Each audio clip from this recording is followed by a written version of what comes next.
Hello guys, welcome back to my YouTube channel. അപ്പം നമ്മളിന്ന് വന്നിട്ടുള്ളത് ഒരു അടിപൊളി ചിക്കൻ കറി റെസിപ്പി ആയിട്ടാണ്. നമ്മുടെ നേർച്ച ചിക്കൻ കറി ഇല്ല, നല്ല വറുത്തരച്ച ചിക്കൻ കറി, അതാണ് നമ്മൾ ഇവിടെ ഉണ്ടാക്കാൻ പോകുന്നത്. ആദ്യം തന്നെ ഒരു 3.5 ടേബിൾ സ്പൂൺ കോക്കനട്ട് ഓയിൽ ഒഴിച്ചു കൊടുത്തിട്ടുണ്ട്. എന്നിട്ട് നല്ല രീതിയിലൊന്ന് ചൂടാകുന്ന സമയത്ത് അതിലേക്ക് ഒരു 4 ഉള്ളിയും കൂടി ആഡ് ചെയ്ത് കൊടുത്തിട്ടുണ്ട്. എന്നിട്ട് നല്ല രീതിയിലൊന്ന് മിക്സാക്കി എടുക്കുക. പിന്നെ അതിന് ശേഷം നമ്മൾ കുറച്ച് കറിവേപ്പിലയും കൂടി ഇട്ട് കൊടുത്തിട്ടുണ്ട്. എന്നിട്ട് നല്ല രീതിയിലൊന്ന് വീണ്ടും മിക്സാക്കി എടുക്കാം. ഈ സമയത്ത് നമുക്കിതിലേക്ക് ആവശ്യത്തിനുള്ള ഉപ്പ് ഇട്ട് കൊടുത്തിട്ടുണ്ട്. ഒരു 1/2 ടേബിൾ സ്പൂൺ ഉപ്പാണ് ഇട്ട് കൊടുത്തിട്ടുള്ളത്. പിന്നെ ഇതിലേക്ക് ഒരു 5 പച്ചമുളകും ഇട്ട് കൊടുത്തിട്ടുണ്ട്. എന്നിട്ട് നല്ല രീതിയിലൊന്ന് മിക്സാക്കി എടുക്കാം. പിന്നെ ഇതിലേക്ക് വേണ്ടത് ഇഞ്ചി വെളുത്തുള്ളി പേസ്റ്റാണ്. നമ്മളിപ്പോൾ ഇവിടെ ഒരു ടേബിൾ സ്പൂൺ ഇഞ്ചി വെളുത്തുള്ളി പേസ്റ്റ് ആഡ് ചെയ്ത് കൊടുത്തിട്ടുണ്ട്. എന്നിട്ട് നല്ല രീതിയിലൊന്ന് മിക്സാക്കി എടുക്കാം.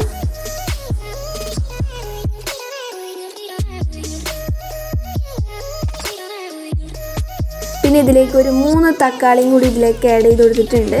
എന്നിട്ട് നല്ല രീതിയിലൊന്ന് മിക്സാക്കി എടുക്കാം.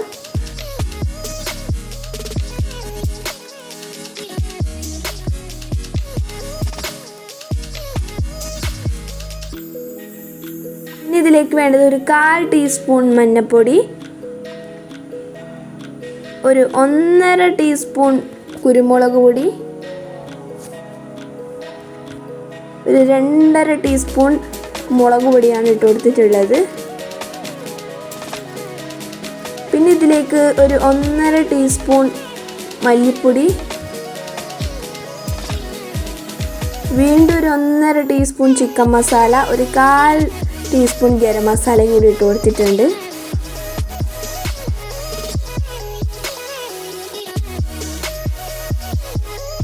എന്നിട്ട് നല്ല രീതിയിലൊന്ന് മിക്സാക്കി എടുക്കാം.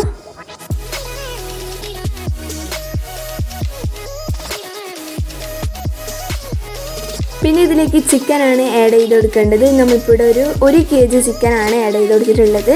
പിന്നെ അതിൻ്റെ കൂടെ നമ്മൾ ഇതിലേക്ക് ആഡ് ചെയ്തിട്ടുള്ളത് ഒരു 4 പൊട്ടാറ്റോയും കൂടിയാണ്. ഇത് വീണ്ടും നല്ല രീതിയിലൊന്ന് മിക്സാക്കി എടുക്കാം.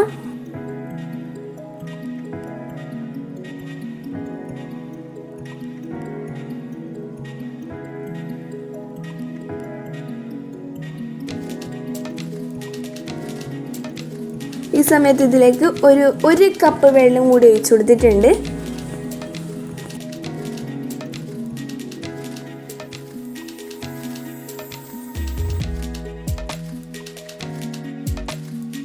ഒരു 10 മിനിറ്റ് ഒന്ന് അടച്ചു വെച്ച് കുക്കാക്കി എടുക്കുക.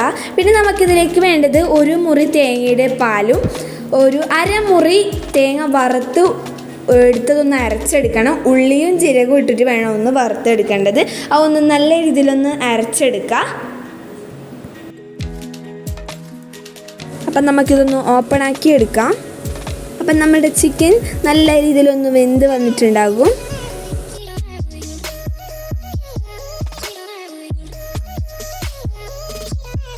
പിന്നെ ഒരു 3 മിനിറ്റും കൂടി ഒന്ന് അടച്ചു വെച്ച് കുക്കാക്കി എടുക്കാം. പിന്നെ ഇതിലേക്ക് നമ്മളുടെ തേങ്ങാപ്പാലാണ് ഒഴിച്ചെടുത്തിട്ടുള്ളത്.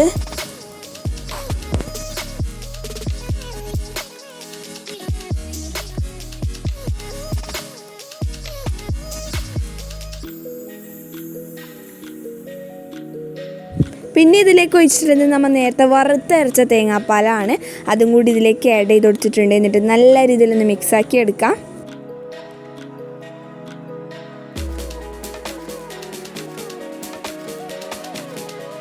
നമ്മുടെ കറി ഇവിടെ റെഡി ആയിട്ടുണ്ട്. നല്ല രീതിയിൽ തിളക്കുന്ന സമയത്ത് ഇതിലേക്ക് നമുക്ക് കുറച്ച് കറിവേപ്പിലയും മല്ലിച്ചപ്പും കൂടി ഇതിലേക്ക് ആഡ് ചെയ്യാം. ഇതാ നമ്മുടെ ചിക്കൻ കറി ഇവിടെ റെഡി ആയിട്ടുണ്ട്. നല്ല അടിപൊളി ടേസ്റ്റുള്ള ചിക്കൻ കറിയാണ്. ഇത് നെയ്ച്ചോറിൻ്റെ കൂടെയൊക്കെ കൂട്ടി കഴിക്കാൻ അടിപൊളിയാണ്. നിങ്ങൾ ഒരിക്കലെങ്കിലും ഈ ഒരു ചിക്കൻ കറി ട്രൈ ചെയ്ത് നോക്കണം. നമ്മുടെ പണ്ടത്തെ നേർച്ച ചിക്കൻ കറിയാണിത്. അപ്പം ഈ ഒരു വീഡിയോ ഇഷ്ടപ്പെട്ടാൽ ലൈക്ക് ചെയ്യുക, ഷെയർ ചെയ്യുക, സബ്സ്ക്രൈബ് ചെയ്ത് സപ്പോർട്ട് ചെയ്യുക. Thank you for watching. By.